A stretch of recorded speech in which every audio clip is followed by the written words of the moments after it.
Então, nós estamos dando início à nossa 11ª aula. O objetivo desta aula é conhecermos um pouco mais da igreja e o modo como ela depende do Espírito Santo, do Pai, do Filho e do Espírito Santo. Então, hoje, o título da aula é A Igreja e o Espírito. Texto bíblico base tem um monte. Então, se alguém quiser anotar, Mateus 16, 18, Mateus 18, 17, Atos 4, 32 ao 37, Efésios 2, 20 ao 22, Efésios 3, 21, Efésios 4, 12, Efésios 5, 23, 1 Coríntios 1, 2, 1 Coríntios 3, 16, 1 Coríntios 12, 13, Colossenses 1, 18, Hebreus 10, 25, Hebreus 12, 23, Tiago 5, 14, Apocalipse 2, do 1 ao 18. Se alguém quiser a aula também, eu mando a aula, tá? Na aula tem todos os textos bíblicos. Então, para a gente não ter que anotar tudo, né? Nós podemos ver que Efésios é uma carta que fala do começo ao fim sobre a igreja. Por isso que ela está tão citada. Então vamos pensar. O Antigo Testamento fala sobre a igreja, na opinião dos senhores. O Antigo Testamento dá algumas pistas da igreja de Cristo?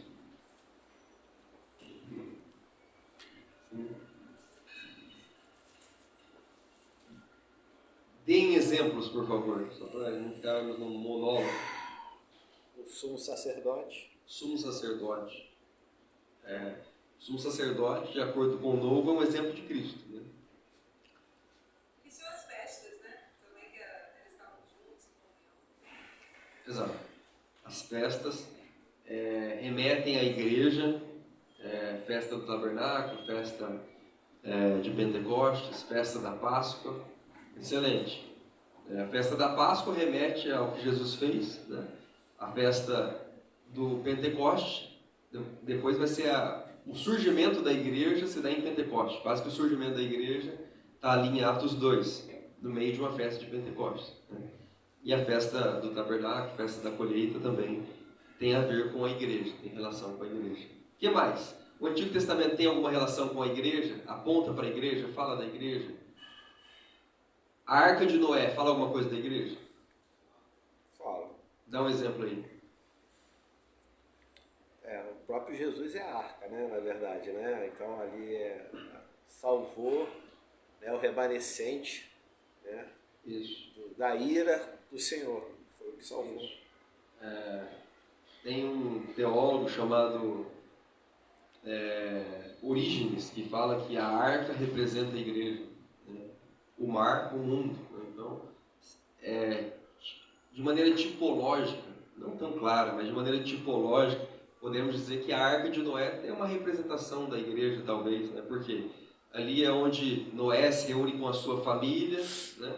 E eles são salvos do mar, né, que é o mundo, eles são salvos da tempestade, daquela tribulação, e quando eles saem, eles ali passam a ter uma nova vida. Saindo dali, eles passam a ter uma nova vida, né? Então simboliza Cristo, simboliza a igreja, simboliza o novo nascimento, né? Já lá na Arca de Noé.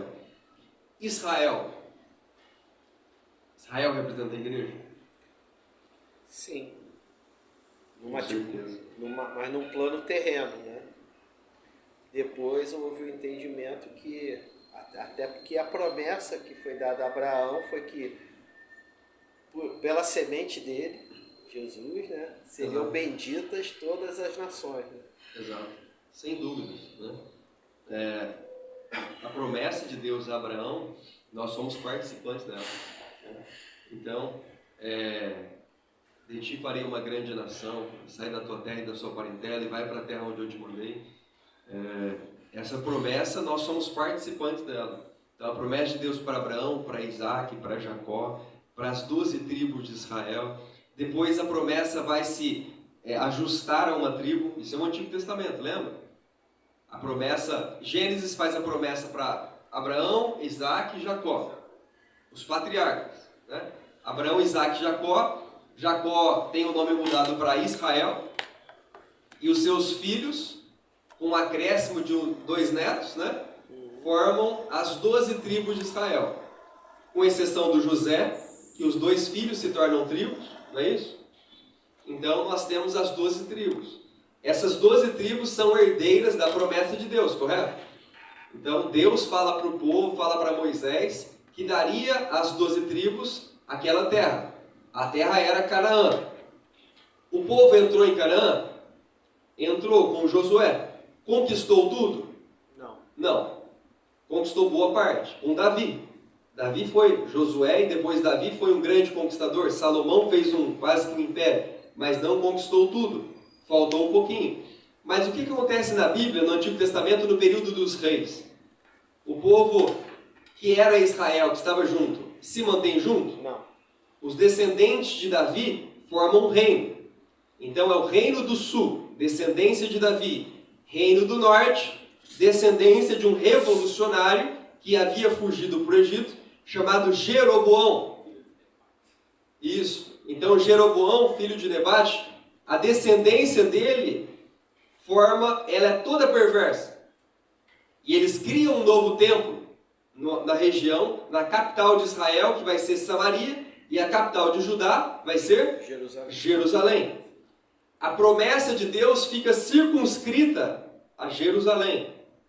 Muito embora haja profetas em Israel. Mas a promessa está ali em Jerusalém. Então, num determinado momento da história de Israel, a Assíria vem e toma todo o reino do norte. Sobra somente o reino do sul. Daí a razão pela qual os hebreus, descendentes de Éber, lá em Gênesis, se tornam israelitas, descendência de Israel. Os israelitas se tornam judeus. Judeus é da descendência de quem? De Judá. Porque só sobra a tribo de Judá. No meio dela, Efraim, que se torna Judá. Correto? Então, sobra a tribo de Judá. Isso é uma referência à igreja?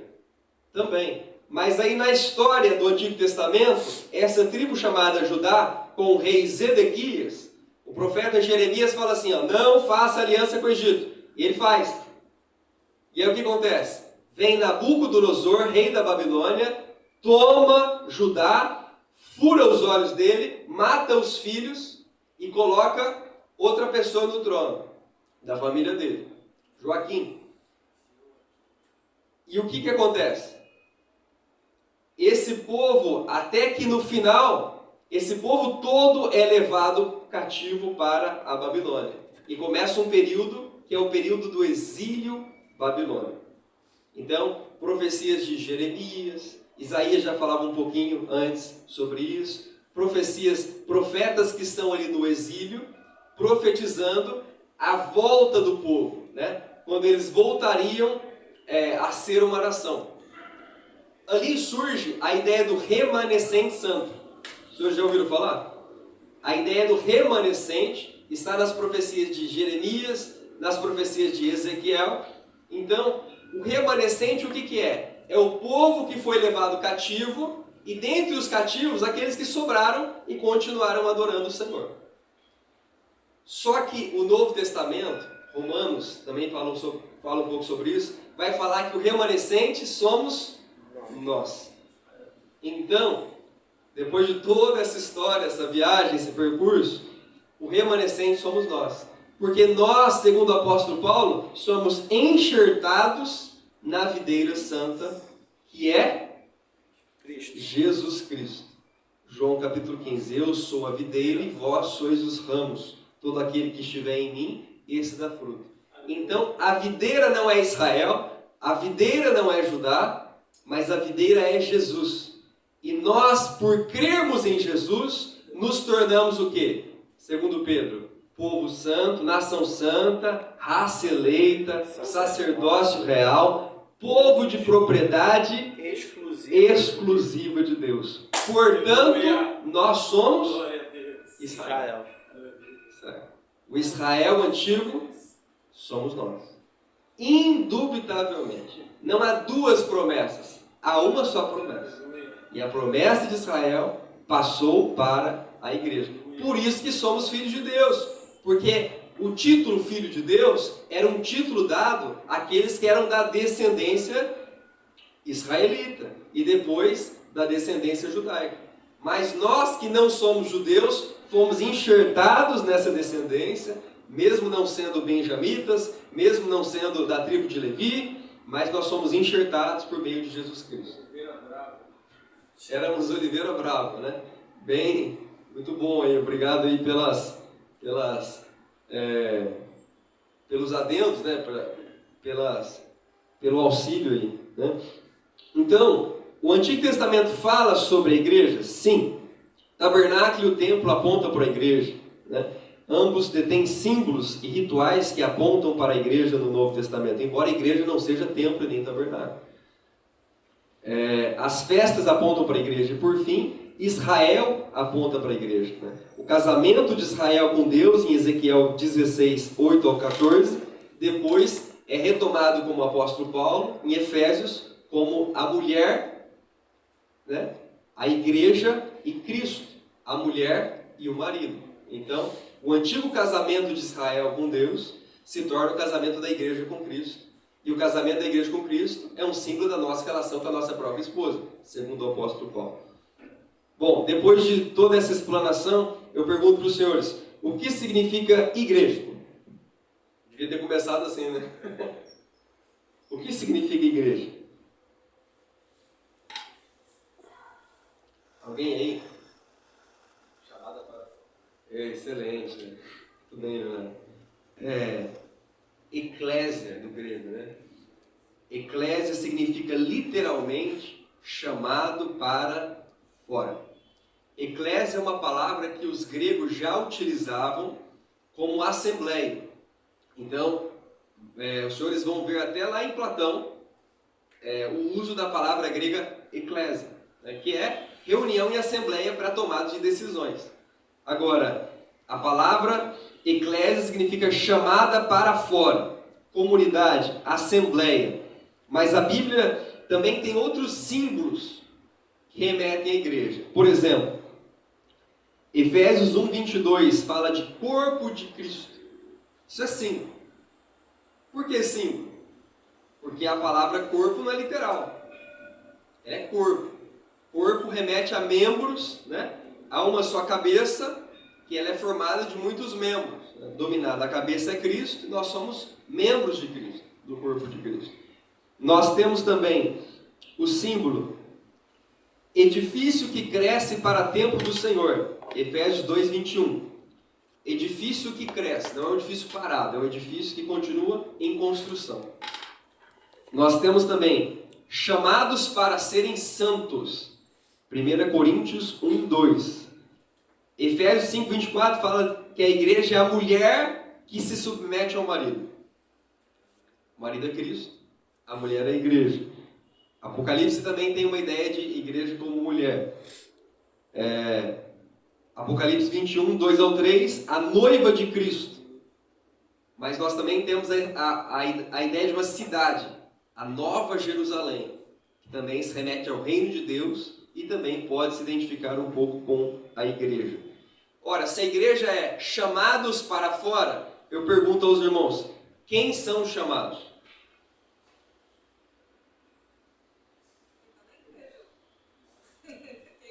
Qual igreja? A igreja de Cristo. Quem são os chamados? Vamos pensar sempre filosoficamente. O que significa chamado? Às vezes a gente está em alguma igreja e fala de chamada, né? Mas daí já é mais gíria, tá? O certo é chamado. O que é chamado? Missão? Dias, vem aqui. O que eu estou fazendo? Chamando. Chamado é o quê? Chamar alguém, correto? Quem chama? Cristo. Deus, Jesus. Jesus nos chama. Não fostes vós que me escolheste, mas eu vos escolhi. Então, quem são os chamados? Aqueles que Cristo escolheu. Aqueles que Cristo chamou, correto? Isso é simples, é básico. Tem algumas parábolas que ilustram isso. Um certo rei mandou lá convite para uma festa, né? E nessa festa, lembra dessa parábola? Vocês lembram dessa parábola? Nessa festa, chamou os amigos e eles fizeram o quê? Rejeitaram. Ah, estou muito ocupado com os meus negócios, eu estou muito ocupado com os meus bois, eu estou muito ocupado com isso. Aí ele foi e chamou os pobres. E os pobres aceitaram. E aí no finalzinho, ele não só chama, como ele põe para dentro. Essa é uma parábola, né? Parábola da grande ceia. Quem são os chamados? Todos aqueles que ouviram o Evangelho de Cristo foram chamados. Então, se nós tivermos contatos com o Evangelho, isso já é um chamado. Chamado para quê? Para ser filho de Deus. Para ser parte do reino de Deus. Aí há uma interpretação, quando a gente está pregando o Evangelho, então alguém viu outro dia lá na sessão, a gente estava falando, aí alguém falou assim, mas vocês estão falando aí, muitos são chamados, poucos são escolhidos. É isso mesmo. É assim, mas o cara quer colocar assim, como é que eu vou dizer, mesmo você estando na igreja, você pode não ser um escolhido. Com certeza. Com certeza. Acho que ele não está errado, né? Não está errado, não. Mas eu vou entrar nesse ponto, né? São todos filhos de Deus? Já falamos sobre isso. Não. Todo mundo é filho de Deus? Não. Né? Aquele que crê, falamos na última aula, né? Filho de Deus é aquele que crê em Jesus Cristo e que ama ao Pai e ama aos filhos de Deus. Então, somos chamados e eleitos para quê? Né? Então, Jesus fala, muitos são os chamados, mas poucos os escolhidos. Por quê? Porque o semeador saiu a semear e ao semear, uma parte caiu à beira do caminho. E vieram as aves do céu e comeram. Esses são os que ouviram, mas não entenderam. Outra parte também são chamados. São chamados, eles ouviram. Outra parte caiu entre pedregulhos. Esses são os que ouviram, receberam com alegria, mas não tinham raiz em si mesmo. Mateus capítulo 3, Jesus não fala sobre isso? E o que aconteceu? Veio o sol e queimou, chamado, mas não se aprofundou em Cristo. Outra parte caiu entre os espinhos. Esses são os que cresceram, tiveram raízes, mas os prazeres e as vaidades da vida ofuscaram os frutos. E o que aconteceu? Cresceu, mas não foi frutífero.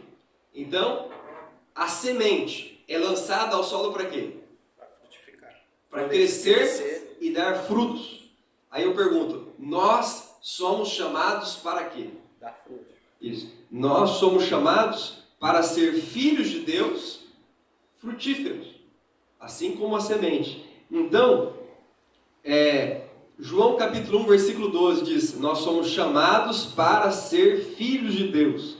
Como nós já dissemos nas aulas anteriores, Deus nos criou para nos amar. Então Ele nos chama para nos amar e para se relacionar conosco, né? Ele nos chama para nos amar, Ele nos chama para que nós amemos o próximo, assim como Ele nos ama.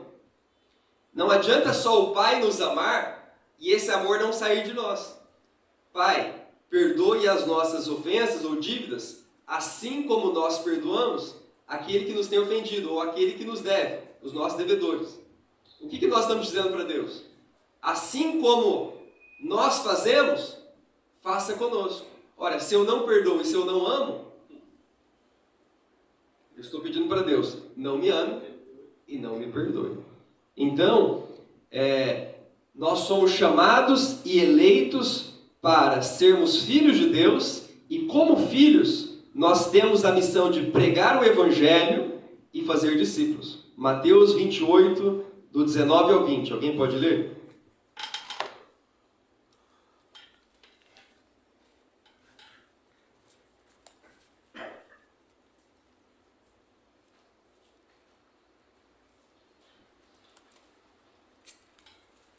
O 18 também.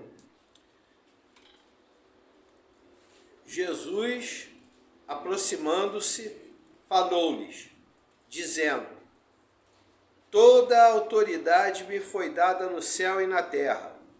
Ide, portanto, fazei discípulos de todas as nações, batizando-os em nome do Pai e do Filho e do Espírito Santo, ensinando-os a guardar todas as coisas que vos tenho ordenado.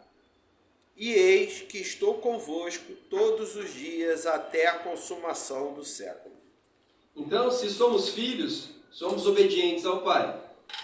Jesus fala: toda autoridade me foi dada no céu e na terra. Toda autoridade me foi dada pelo meu Pai. Portanto, ide por todo mundo. Vá indo por todo mundo. Pregai o Evangelho e fazei discípulos.